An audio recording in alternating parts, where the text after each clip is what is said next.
Okay, so this week's Parsha in Israel will be Parshas Nosai, the second Parsha of the book of Bamidbar, of Numbers.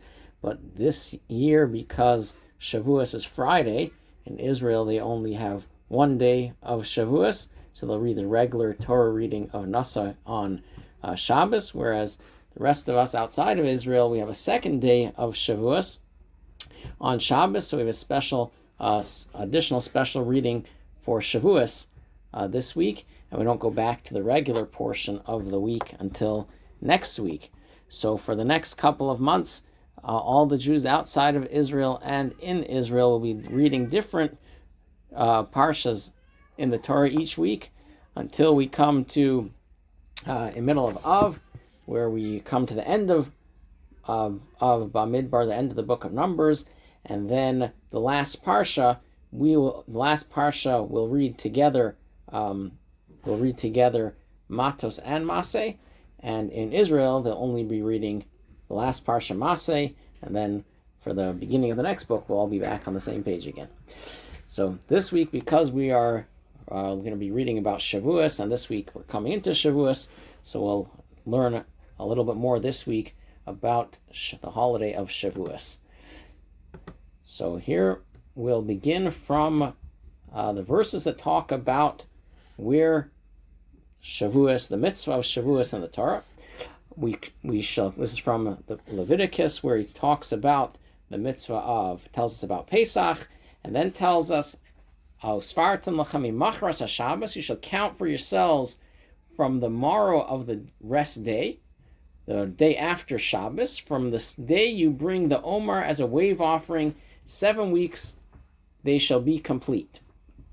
You shall count until the day of the 7th week, namely the 50th day, on which you shall bring a new meal offering to the Lord, a new meal offering to Hashem.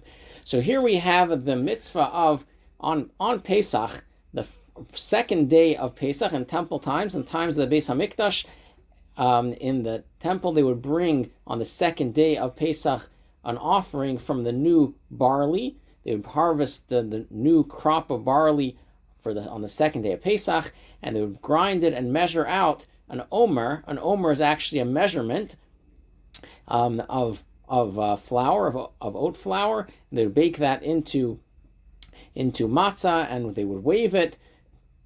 It was a waving offering of the omer they would bring, and from that, from the first day that they brought that omer offering, we would begin counting. They would begin counting 7 weeks, begin counting each day 7 weeks, and at the end of 7 complete weeks, which is 49 days, then on the 50th day, they would celebrate the holiday of Shavuos, which on the holiday of Shavuos, they would bring the first offering of the new wheat, the wheat offering, which was a meal offering made out of wheat, and they would bake that into the shtei halechem, the two loaves of bread that was brought as an offering for Shavuos.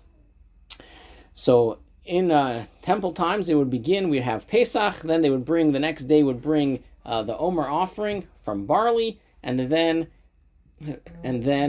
following that, they would we counted for 7 weeks, 49 days, and as the Torah tells us, on the 50th day will be the holiday of Shavuos. Because of this, we count both weeks and days. Each day when we're counting the Omer, we would say today is the 48th day of the Omer, which is 6 weeks and 6 days. So we're counting the weeks and the days from the time when the Omer was brought. And then comes the holiday of Shavuos, which is when they would bring the offering of the first wheat harvest. So in the Hebrew, the Torah tells us you should count for yourselves from the day after Shabbat, the day after Shabbos, which Shabbos in the Torah doesn't just mean the 7th day of the week. Shabbos means to rest.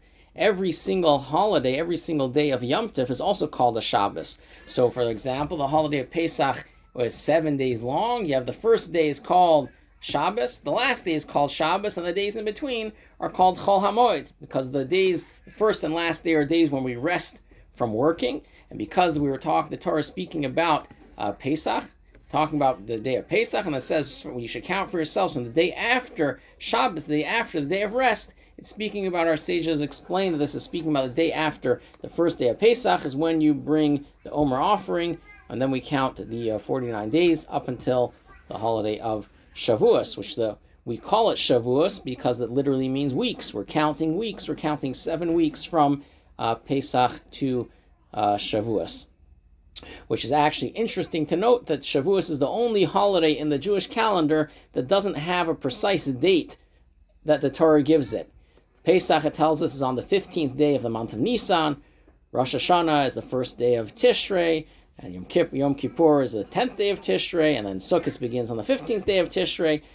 But the holiday of Shavuos, there's no date on the calendar when the Torah tells us that that is the date when Shavuos takes place. How do you know when Shavuos is? It's 50 days after the Omer offering was brought. That's how we know when Shavuos is. So we have to count 50 days. If someone crosses the date line in the middle of their 50 days, then there'll be a day off from the rest of the people of whichever direction they're going. They might be a day ahead or a day behind. So it's possible that their day of Shavuos might have to be a little different than everyone else around them. But that's a discussion for another time. We're going to focus on the holiday of Shavuos leading up from counting the Omer until Shavuos. Saul, you have a question? Or just saying hello? Just letting you know I'm here. I was going to turn the video off. There might be my wife in the back or something, but I'm here. Just letting you know I'm here. We see you. For real. We see you for real. And we hear you too. Right. So we're in business. Okay. Welcome, Avram, as well. It's wonderful to see everyone. Okay, let's go on. So this connection between Shavuos and the holiday of Pesach, we have Pesach, then we're bringing the Omer offering, counting the days of the Omer, and then leading up to Shavuos. Now, we know that we celebrate in our prayers on Shavuos, we refer to the day of Shavuos as Zman Matan Toratenu. Zman Matan Toratenu, it's the day of the giving of the Torah. But in the text itself, it doesn't, in the text that we just read from the verses of the Torah itself, it doesn't tell us the direct link between Shavuos and the giving of the Torah. It connects Shavuos to the offering of the Omer offering. So where do we see the connection between Shavuos celebrating the giving of the Torah and counting of the Omer? We see it has to do with the allowing the new barley and new wheat. But where do we see the connection to the giving of the Torah and the counting of the Omer and Pesach? So here we have a text from the Ran. The Ran is one of the commentaries on one of the Rishonim, the early commentaries on the Talmud. And he tells us that when Moses said, serve God on this mountain, this is when they were leaving Egypt. When it came time to leave Egypt, Moses told the Jewish people that God is going to take you out of Egypt in order that you will serve God on this mountain that we are traveling towards. So you can come free people. They want to know where they're going, what they're doing. And Moses tells them that we're going out of Egypt. Hashem is freeing us from Egypt. And we're going to travel to this mountain, to Mount Sinai. And there we will serve Hashem. The Jewish people replied, Moses, when do we do this? When is it going to happen that we're going to serve Hashem near this mountain? Moses replied, at the conclusion of 50 days. Each Jew counted personally. This is the basis of the enactment of the sages regarding the counting of the Omer. So they were asking, when is this going to take place? Moses tells them it's going to be in 50 days. The Jewish people got so excited for this coming moment of receiving of the Torah on Har Sinai, on Mount Sinai, that because of that, they began counting. It's like something exciting is coming up. If a relative's wedding is coming up, we count how many days are left until that exciting day. Something really exciting is happening in our lives. We count how many days do we have left, or we count how many more days do we have until that event takes place. And because it was such an exciting moment, each and every Jew themselves began to count. When they knew it was 50 days, so they started counting day 1, day 2, day 3, day 4, all the way up to 50, because they knew on the 50th day they're going to be receiving the Torah on Mount Sinai. Because of this, from that point on, it became where the sages enacted that we should begin counting the Omer. Of course, we just read the verses in the Torah itself. It's a biblical command to count the Omer, but the sages enacted the exact text that we say for the blessing that we say for counting of the Omer is rabbinic, that they instituted the exact blessing that we say for counting the Omer, the exact words that we say, and how we count. The sages enacted exactly how that should all be counted. So this is the beginning of counting toward the days towards the giving of the Torah on Mount Sinai at the holiday of Shavuos, and this is even before the Omer offering was being brought. So we have the idea of counting towards the giving of the Torah even before we had offerings, the wheat offering being brought. This was immediately when they left Egypt. They already began counting days to the giving of the Torah, and this is connected, according to the Ran, this is connected to the counting of the Omer. So we see here that we have three stages in the process of going out of Egypt. So we had leaving Mitzrayim, we had to leave Egypt. Then they counted the days up to the giving of the Torah, and then we had the giving of the Torah itself. So the Rebbe dissects this a little bit more and takes apart what can we learn from each of these steps and stages, and we'll see even more how they're all connected to each other. The concept of Sefirat HaOmer, the counting of the Omer, can be explained as follows. The count begins on the day after the Shabbat, meaning the day after the first day of Passover. As we discussed before, that Shabbat means a day of rest, which the first day of Pesach is a day of rest, and the last day of Pesach is a day of rest. The ones in between are more weekday type days where we don't have to rest from work as we do on Shabbos. The day of the Exodus from Egypt. So they have to count after the first day of Passover, which is the day they left Egypt. It concludes, as the verse states, you shall count 50 days on the festival of Shavuos, the time when the Torah was given. So this is how we begin counting from the Exodus of Egypt. We count 50 days leading up, 49 days leading up to the giving of the Torah, and then we have the holiday of Shavuos, when the Torah was actually given, the Ten Commandments were spoken on Mount Sinai. So we find three elements. Number one, we have the Exodus from Egypt. Number two, we have counting of the 7 weeks from after the Exodus till the giving of the Torah. Number three, the third step is the giving of the Torah itself. These three elements are connected to one another. So it's not just that they're three distinct situations that happen, three distinct scenarios that played out in the same time frame, but they're all connected, intertwined with each other. The purpose and goal of the Exodus was the giving of the Torah. As it says, when you shall bring the people out of Egypt, you shall serve God on this mountain. In other words, the giving of the Torah was the objective of the Exodus. So leaving Egypt, what was the purpose? It wasn't just that we were slaves in Egypt and suffering, and now all of a sudden we're going to be free people and we can do whatever we want. The purpose of leaving Egypt was that Hashem says you're not going to be slaves anymore to the environment around you. You're not going to be slaves anymore to the people near you. But now you're going to be slaves to me. Now you're going to be my people, and you will only be required to follow my directives and won't have to be worried about the people around you. So the whole purpose of leaving Egypt was that we should connect to Hashem on a greater and deeper level at the giving of the Torah. Now, interesting, we see this number of 50 days alluded to in the verses itself. If we look on the Hebrew side, on here on the slide, it's the second to last line. It says, Tavdun et Elokim al hahar hazeh. So Tavdun es Elokim al hahar hazeh. You should serve God on this mountain. Now in Hebrew, this first word over here, Tavdun, first word on the second to last line, could be spelled out Tavod or Tavdu. It could be that you will serve does not need that extra nun at the end of it. It could have said the exact same expression that you were taken out of Egypt in order to Tavdu es Elokim al har hazeh. You should serve Hashem on this mountain without that extra nun. Why does the Torah have an extra nun at the end of the word Tavdun? So in each Hebrew letter is also corresponds to a number, and the letter nun in Hebrew, For those that know the Hebrew numbers, Nun is 50. So here we have in the verse itself, Hashem took you out of Egypt in order to serve Hashem on this mountain, to serve Hashem 50 days after being taken out of Egypt. So that's alluded to in that extra letter Nun at the end of the word Ta'avdun.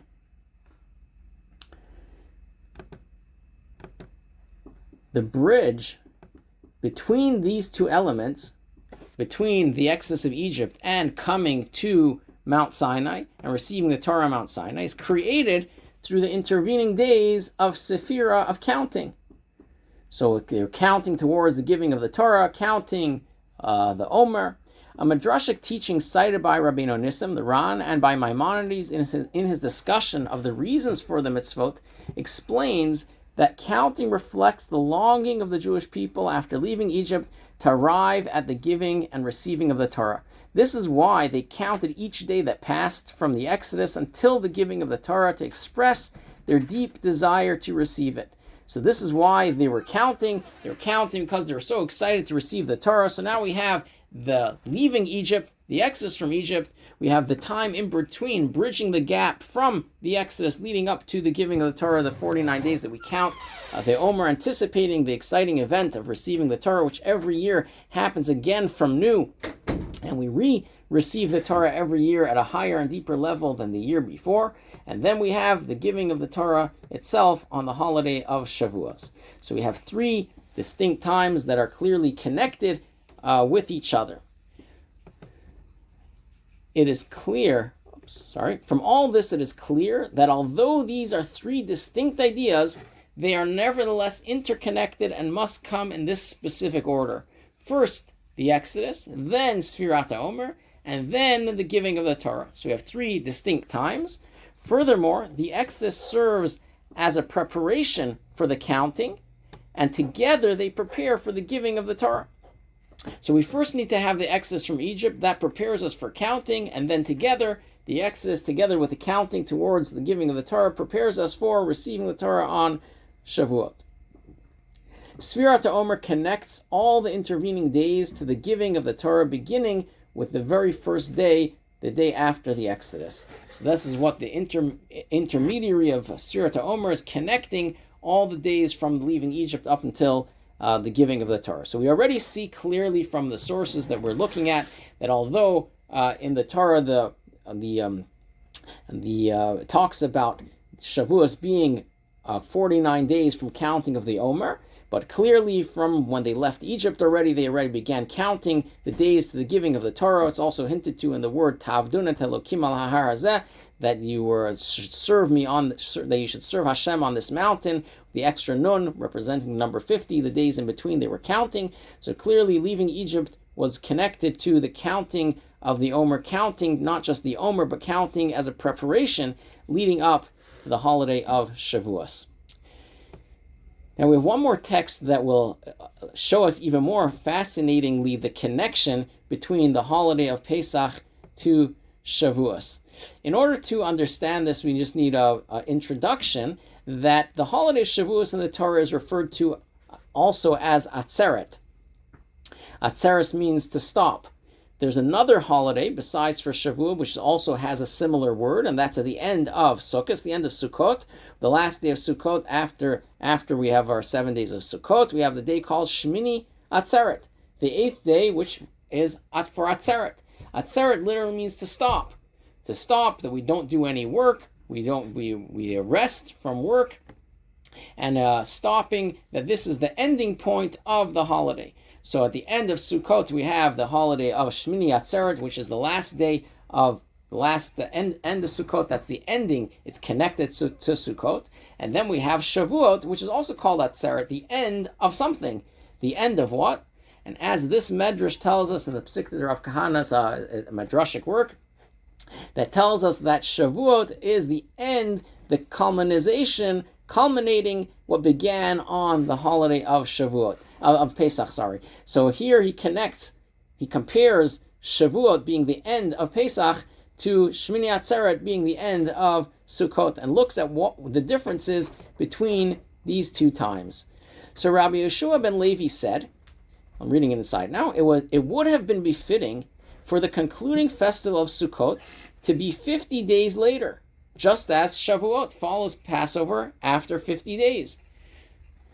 To what may this be compared? To a king who had married daughters living nearby, and he had married daughters that were living far away. Those who lived nearby could travel back and forth in a single day, while those who lived far away could not travel there and back in one day. So the king said, I and you shall rejoice together for one day. You come and rejoice together for one more day before you go away, because you can't always travel easily. It's not so easy for you to come and go. So he compares it to the holidays of Passover, Pesach, and Sukkot. So too with Passover, since the Jewish people are leaving the winter and entering the summer, and travel is not so difficult, Shavuot is set 50 days later because they are able to travel back and forth. However, with Sukkot, since the Jewish people are leaving the summer and entering the winter, and travel is difficult, Shmini Atzeret is not set 50 days later because they would not be able to travel back and forth. Therefore, God said, I and you shall rejoice together for one day, for one more day before you go home. So this is referring to in the Torah, in the biblical holidays, which the Torah teaches us to keep. We have Rosh Hashanah and Yom Kippur, and then we have the three festivals called the Shalosh Regalim, the three festivals where all the Jewish people which were living in Israel at the time, some lived very close to Jerusalem, close to the temple, some lived much further away. And when it came to the holidays of Pesach, Shavuot, and Sukkot, those three holidays, it was an obligation for all the Jews to come to the Beit HaMikdash and bring in a special offering for the holidays. This is one of the reasons it's called the three regalim, the 3 times, because that's the times that they would come by foot. They would travel to, which regal also means a foot. They would travel to Jerusalem to be near the temple, to be near the Beit HaMikdash during these holidays. So of the 3 holidays that we would come, then we need to be, it was an obligation to be near the Beit HaMikdash, close to Hashem's presence, the way it was present in this world in the Beit HaMikdash, and bring offerings, was on these 3 holidays. So Pesach is at the end of the winter, beginning much more pleasant months for traveling, and therefore it wasn't a problem for Shavuos, for Hashem to tell us to come back again a month and a half later, 50 days later, for another holiday, because traveling was much more pleasant, whereas in the winter it's much more difficult. And Shmini Atzeres, that's actually the day when we begin praying for rain. We begin the prayer for rain on Shmini Atzeret, and after that, the winter officially sets in, and we start praying for a good winter weather for the crop to grow.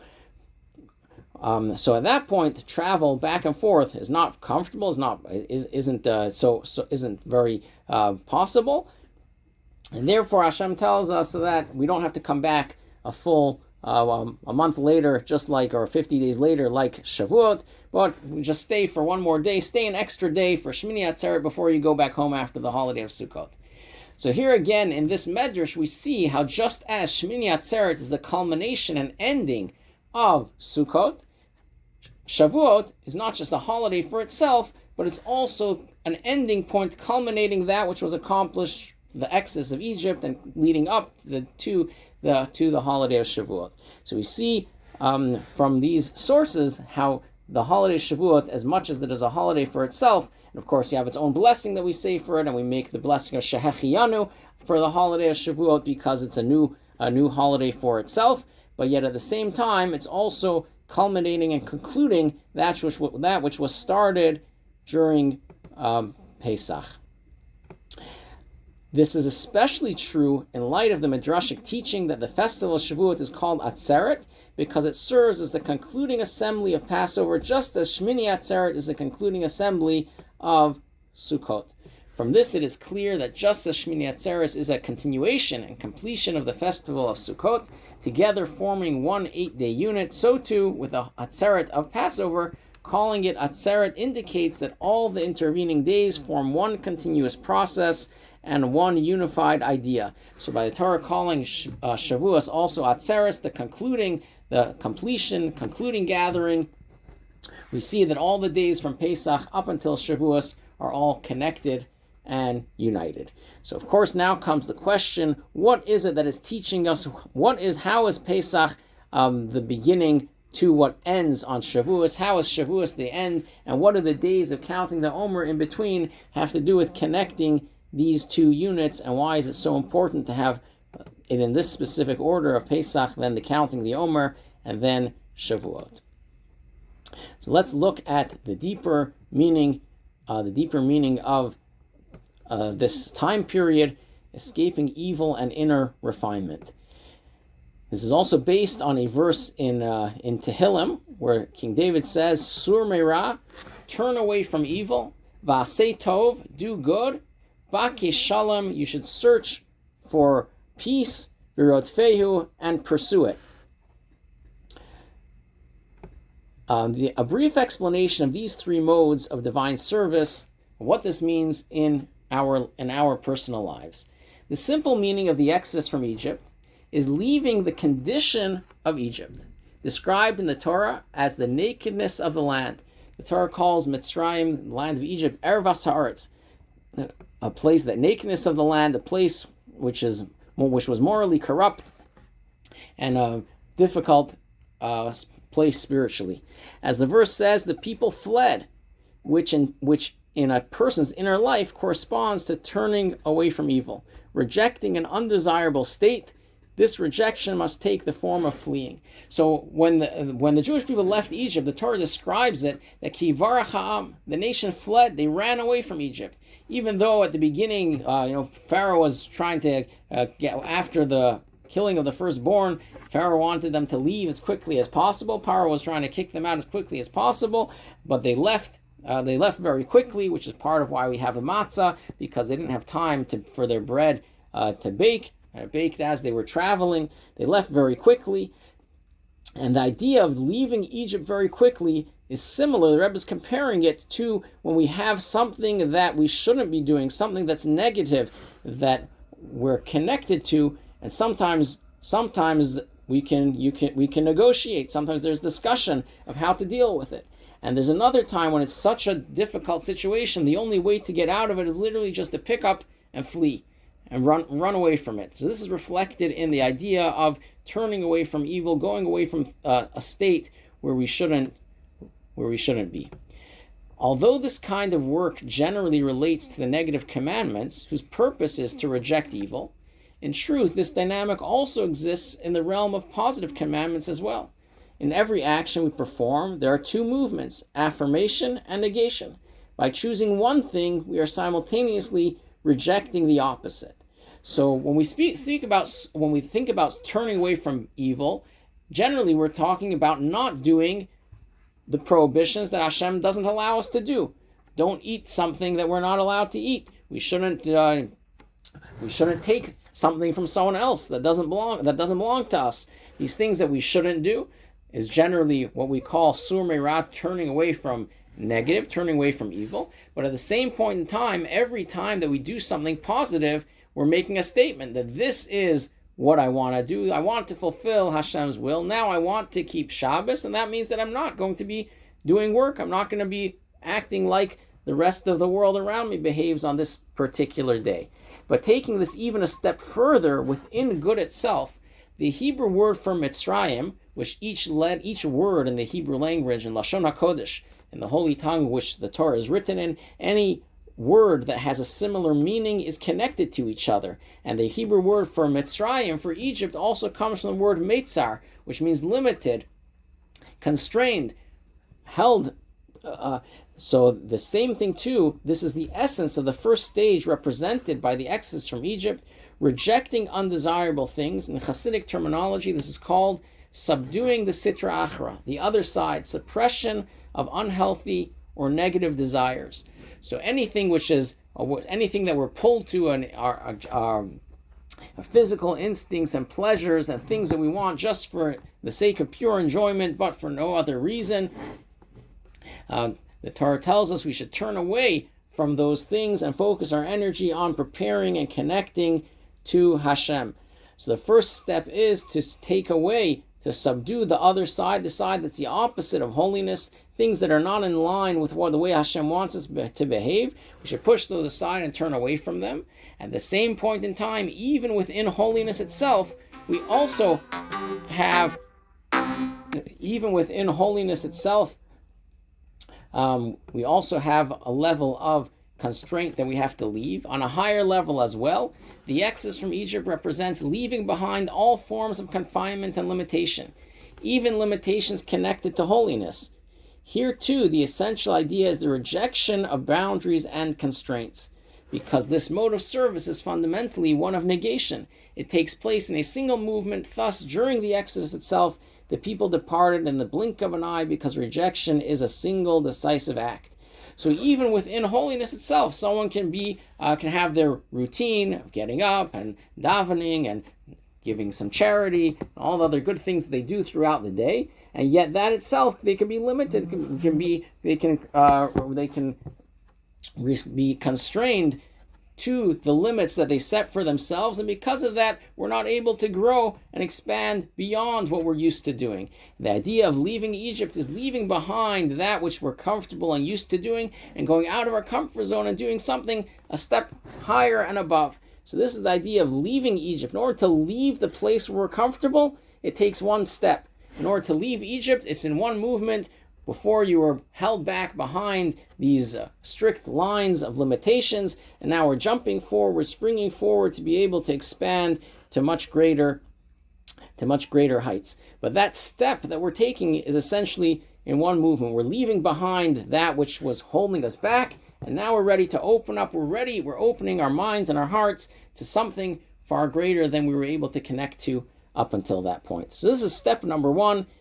Yetziat Mitzrayim, leaving Egypt in this one swift movement, not negotiating with the evil, but just leaving it behind, and focusing on how we can become closer to Hashem, how we can be more connected, and how we can experience a connection greater than we could have imagined on our own. So that's the first step. Next step is Sfirat HaOmer. The next stage, however, is the completion of turning away from evil. It's not just good enough to not do things, not just good enough to say I'm a good person because I don't take other people's things, because I don't eat things that I shouldn't be eating, because I don't do all these things that I shouldn't be doing. The next step, important in our journey, is leading into doing good in a positive and active way. This kind of work necessarily entails full investment, and therefore unfolds gradually and in detail throughout many levels. Once we have to work on refining ourselves and becoming better people and connecting to Hashem at each and every level within ourselves, this already takes quite a bit of work. If someone is in a bad situation, it just takes 1 minute for them to pick up and run off. They could be running, but where are they going to? They're not sure yet where they're going.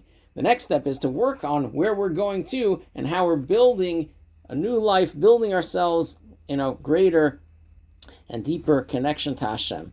This is why Sfirat HaOmer consists of counting 7 weeks, corresponding to the seven emotional qualities. This is the central task of human spiritual work. Serving Hashem, as we say in the Shema, b'chol levavcha, with all of your heart, referring to the 7 emotional attributes of the heart.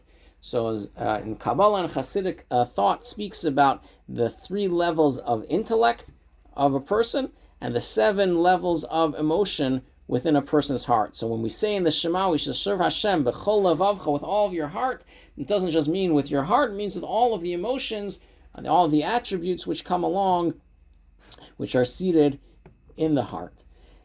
Now, if we take the 7 emotions, as explained in Tanya and in many Hasidic discourses, a person's primary work is refining these emotional qualities. There are 7 traits, and each one further divides into 7 subcategories, from kindness within kindness to severity within, to sovereignty within sovereignty. So we have a person has these 7 character traits, and our primary focus of our serving Hashem is to transform our emotions into being vehicles to express Hashem's greatness. So when a person is the first one of the 7 attributes is chesed, kindness or love, expressing someone that's a completely giving person, like Avram Avinu, like Abraham, which he was a person which only gave. How did he get people to bless Hashem and to recognize Hashem? Was through, he would invite them in, he would feed them. Once they were full, he would start telling them, telling them about, you shouldn't thank me for giving you the food, you should thank Hashem, the creator of the world that created this food and shared it with you. So these are emotions. This is an emotion of kindness, of giving, of loving, closeness to each other, brings people together, brings us closer to Hashem. And then we have the second of the 7 traits would be gevura, which is severity or restraint or an awe, where we look at Hashem's greatness and we're in such awe of Hashem's greatness and such respect that it pulls us farther away. That how can I connect to such a great creator of the world? At the same point in time, this would be discipline. So kindness could be you give and give and give, and then we have a dose of discipline added into the kindness, that we're being kind, giving where it makes sense to give, where it's appropriate to give. So each of these 7 traits, these are just a couple of the examples of chesed and gvura, and the next 5, which all are intertwined with each other. And by refining, working on these emotional qualities, we're able to connect ourselves to Hashem in a much deeper way. So we have the 49 days of the Omer is taking these 7 attributes, and each day we work on one of these character traits, the way that it's subdivided into 7. And therefore we have each day we're working at refining and becoming closer, changing and focusing on the doing good, connecting to Hashem at a deeper level. So we left Egypt, we left the negative situation behind, we left all the things behind us that we don't want to connect to. Now we're redefining ourselves, refocusing ourselves on connecting to Hashem in each and every aspect of our lives. Then that brings us to, get the next slide here. This is the spiritual idea of the counting of the Omer. A person advances step by step, level by level, because one who tries to grab too much loses hold of everything. Each day another trait is refined until the work reaches completion. It's because this is a work that takes extreme effort. We can't just do it overnight. As we know, the saying goes, easy come and easy go. If we want to actually have some change in our lives, we have to work on it slowly, steadily, one step at a time. And therefore, we have 49 days. It takes some time to get over this change of the Omer. Now, an interesting point that we find as well when we count the Omer, we don't count it just the first day, the second day, but we actually count day 1, day 2, day 3. We're counting up. And there's a specific reason for that. So read here in the text. Moreover, each day's work also includes all of the previous days. For this reason, the wording of the counting is today is 2 days, today is 3 days, and so on, rather than today is the second day or the third day.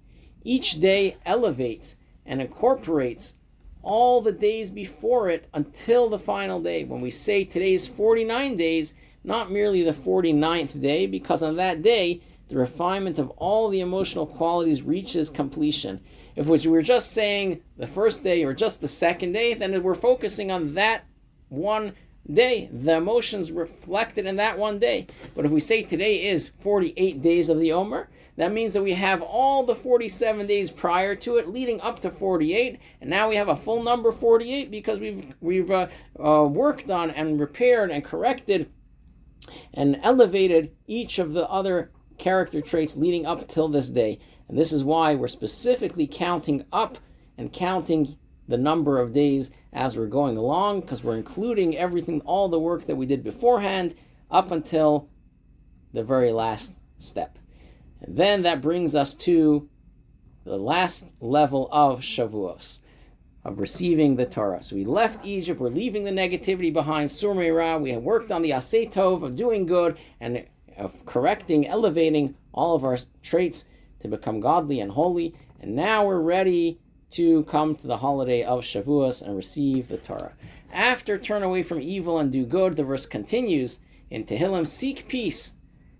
This expresses the novel feature of the giving of the Torah, the creation of peace and harmony. What is the main accomplishment of the giving of the Torah in this world is to create peace and harmony. What are the two most opposite of ideas that we face in the world? We have material existence, physical desires and pleasures, all the things around us in the physical world. And then we have spirituality, we have godliness, we have becoming holier and more spiritual. And it seems that these two ideas are not at peace with one another. And the Torah comes with this novel idea of elevating the physical and material, that when we do something physical, we're doing Hashem's will and desire. We're actually able to elevate each and every step of creation and bring out within it and express within it, uncover within it the godliness that's there and elevating it, the purpose for which it was created. At the time of the giving of the Torah, the primary novelty was not the revelation of entirely new ideas of Torah or new mitzvot. It is clear from the plain meaning of the biblical verses, and it is explicitly stated in the Talmud and Midrashim, which contain most of the hidden secrets of the Torah, that even before the Torah was given, Torah study and mitzvah observance already existed among the Jewish people. So there was a certain amount of Torah study and mitzvah observance that was already fulfilled even before the formal giving of the Torah on Mount Sinai, when Hashem came down on the mountain and spoke the 10 Commandments. In the words of the Medrash and the Talmud, it tells us that Abraham fulfilled the entire Torah before it was given. He did all the mitzvahs. This means that he not only studied and taught Torah, but he also observed it in practice. The Talmud even states that he observed the law of Erev Tavshilin, a mitzvah involving concrete action. We won't get into all the laws of Erev Tavshilin, but it's a rabbinic mitzvah that was given. And even that law, the Talmud tells us that Avraham Avinu observed. So if so, what happened at the giving of the Torah? If it was already known by the sages beforehand, by Avraham, and he taught it to Yitzchak and to Yaakov, to Jacob, they studied Torah beforehand and even fulfilled mitzvahs beforehand. What happened at this incredible event of the giving of the Torah when the entire Jewish people stood at the foot of the mountain? Rather, the primary novelty of the giving of the Torah was, as the verses state, God descended upon Mount Sinai. In the Hebrew, Vayered Hashem al Har Sinai, that God came down to the mountain. The Medrash explains that before the giving of the Torah, there was a decree that those above could not descend below, and those below could not ascend above. The Medrash gives an examples like two countries that one was above the other one, and there was a decree that none of the people from these two countries were able to cross the border one to another. And at some point, the decree was abolished. They can then go visit each other's countries. Medrash tells us the same thing too. There was a decree in heaven that the Torah had to remain above and could not mingle with the physical, and the physical couldn't connect to the spiritual. At the giving of the Torah, this decree was annulled. Those above may descend below, and then God says, I will begin. As it says, God descended upon Mount Sinai. This also enabled those below to ascend upward. When Hashem says that I myself am coming down on the mountain to give you the Torah, that enabled us to be able to uplift ourselves and uplift the physical existence as well, to become more godly and spiritual. This transformation also changed the nature of the mitzvot themselves. Before the giving of the Torah, the mitzvot performed by the patriarchs were like a scent alone, whereas afterwards your name became like poured oil. Again, referencing a verse that calls the mitzvahs that the patriarchs performed as just a smell, whereas afterwards it became like poured oil, which the difference is if you're getting just a smell, which a smell as time goes on, it dissipates, it disappears, doesn't last for a long time, whereas if you got the oil itself, the beautiful perfume that is creating the smell, you get the smell and everything with it will stay for a long time. If you have the actual oil itself, you get the actual substance itself, it remains. So the idea of before the giving of the Torah, the patriarchs, which fulfilled many of the mitzvahs, or all the mitzvahs before they were given, their effect in this physical world only was temporary. It didn't last. It didn't remain. And afterwards, when the Torah was given, now we have the opportunity that we can take a hide from an animal and turn it into a mezuzah, writing Hashem's name on it, and now this object becomes holy. This distinction has practical legal implications as well. Before the giving of the Torah, mitzvot did not impart holiness to the physical objects through which the commandments were performed, with certain exceptions. This affects practical matters such as taking an oath while holding a sacred object.